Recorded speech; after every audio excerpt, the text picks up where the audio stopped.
Just 4 years after filling movie theaters with Butch Cassidy and the Sundance Kid, actors Paul Newman and Robert Redford reunited with director George Roy Hill for even greater success in the motion picture The Sting. According to the screenwriter David Ward, he got the idea for the movie while he was writing the script for a comedy crime film called Steelyard Blues. During his research for a pickpocket scene, he found himself reading and learning about con artists. He then presented his screenplay for Steelyard Blues and the storyline for The Sting to actor and producer Tony Bill. He loved the storyline immediately and shared it with producers Michael and Julia Phillips. They ended up producing both films. The film is about a small-time swindler, Johnny Hooker, who unknowingly steals $11,000 from crime boss Doyle Lonigan. Discovering that a simple street con was successful on one of his runners, Lonigan demands satisfaction for being insulted. When Lonigan's thugs successfully take out his revenge by murdering his partner Luther, Hooker runs. He seeks out the help of one of Luther's old friends, Henry Gondorf, a master of the big con. Hooker wants to learn from him and use his expertise to take Lonigan for an enormous amount of money. They then devise an elaborate scheme that requires the assistance of a number of associates. The stakes are really high in this game, and the Avengers must not only work around Lonigan's desire to control every move, but they also deal with a number of people chasing after Hooker, which includes the FBI, a crooked vice cop, and Lonigan's lower-level thugs, and a hired hitman. The movie is set in Chicago in the 1930s. Many of the outdoor scenes were shot there, including an impressive platform shot at Union Station. George Roy Hill saw the screenplay by accident, and he asked for the director's job. He intentionally tried to keep the 1930s feel to the film. He made choices that would incorporate certain stylistic techniques of the era. He decided to use an early Universal logo from the period at the very beginning of the film. This immediately announced the nostalgic tone of The Sting. He researched old Hollywood gangster films of the 1930s for insight and inspiration, and he noticed that most of them did not use a lot of extras in the scenes. He followed through with this in the movie. He and the art director and the cinematographer worked out a color scheme of muted browns and maroons for the film. The lighting scheme was devised that combined old-fashioned 1930s style lighting with some modern tricks of the trade to get the visual look that they were looking for. Academy Award-winning costume designer Edith Head created a complete wardrobe of snappy period costumes for the entire cast. The film is played out in distinct sections with old-fashioned title cards shown at each break in the movie. Both the lettering and the illustrations are rendered in a style that's reminiscent of old Saturday Evening Post illustrations. Much of the movie was filmed on the backlot of Universal Studios. The diner in which Hooker meets Lonigan is the same diner interior used in Back to the Future. The production of the show got off to a terrible start. The screenwriter claimed that was the only time that he had doubt about the film's potential. The director didn't like what he had shot the first week of filming and thought he could do better. So the entire week's work was reshot. Things went very smoothly after that, and Hill was praised for running an efficient and well-organized set. Although the end resulted in actors Paul Newman and Robert Redford working together again with the director Hill, it actually took a couple of situations falling into place for this to eventually happen.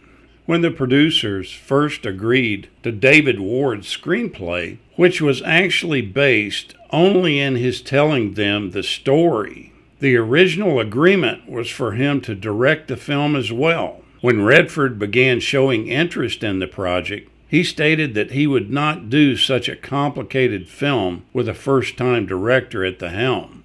Ward finally recognized the caliber of the talent his screenplay was attracting, and he acknowledged to the producers that the film actually deserved a more experienced director than him.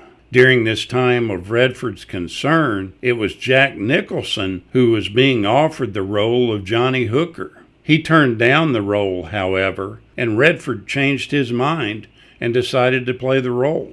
Paul Newman had been advised by his agent to avoid doing comedy films because he felt like he didn't have the lighter touch required to play a comedy. Consequently, part of the reason Newman accepted the role was to prove that he could play comedy as well as drama. Once the prospect of reuniting Paul Newman and Robert Redford seemed inevitable, the studio voiced a major concern. In the film, the two con men's partnership hinges on the possibility that one, or maybe both of them, may attempt to double-cross the other. Aware of their great friendship, Universal was concerned that audiences would not believe such a betrayal was possible, and they were afraid that this would allow the film's story to lose some of its intrigue and suspense. The director was able to calm their fears. Newman and Redford were each paid $500,000 for their roles. This was the top-rated pay for a leading actor at the time. The part of the ruthless crime boss, Doyle Lonigan, was supposed to be played by Richard Boone, the star in TV's Have Gun Will Travel.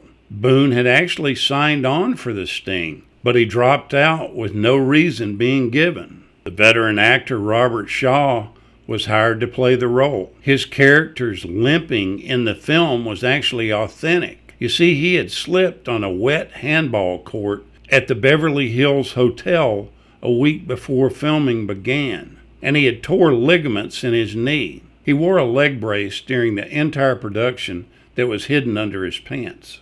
The director wanted an unknown face to play Robert Redford's love interest, Loretta, and this was so that the audiences wouldn't project any preconceived ideas into her character.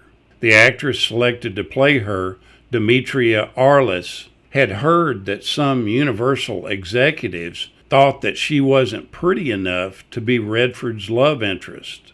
The director Hill fought for her and eventually got her the role. Much of the musical score of the film is adaptations of Scott Joplin's turn-of-the-century ragtime compositions. When the director approached composer Marvin Hamlisch to adapt some of this music to the movie's score, Hamlisch was really reluctant at first. He was a composer of original music, and he didn't like the habit of adapting other musicians' work. Hamlisch eventually agreed to take the job. The most recognized melody by Scott Joplin was The Entertainer. Its adaptation for the film became a top 10 chart hit for Hamlisch when he released it as a single from the film's soundtrack. Now let's talk about the lawsuits that ensued after the film was released. The author, David Maurer, sued for plagiarism, claiming that the screenplay was based too heavily on his 1940s book, The Big Con. The film's characters and the book's characters had similar names.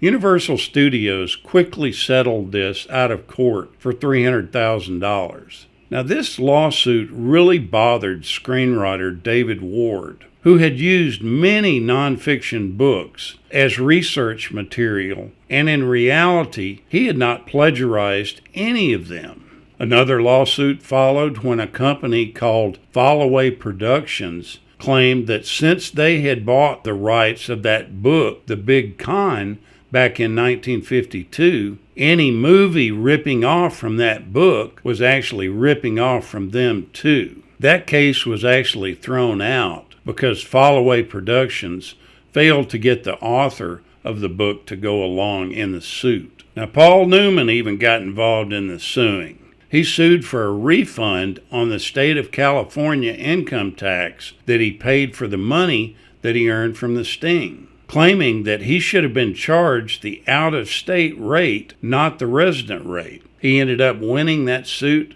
and getting a refund. And finally, Paul Newman and the director Hill later sued Universal for lost revenue from VHS sales on the film. It's extremely interesting that a movie about money inspired so much real-life bickering about the same subject. The movie was released on Christmas Day in 1973 and was extremely successful worldwide and at the 46th Academy Awards. It was nominated for 10 Oscars and won 7, including Best Picture. Edith Head won her 8th and final Best Costume Design Academy Award for this film. She stated that during her acceptance speech, she didn't feel right about taking the award because she was basically dressing two of the most handsome people in the world, which was a very easy thing to do in her mind. The Sting took in $156 million during its first year. At that time, that was the 4th highest grossing film in history, behind The Exorcist, Gone with the Wind, and The Sound of Music. To say the very least, The Sting is an entertaining motion picture. If it's been a while since you sat back and enjoyed it, it's probably time to take an evening and do it again. Thank you so much for watching, and we'll continue to chase the classics.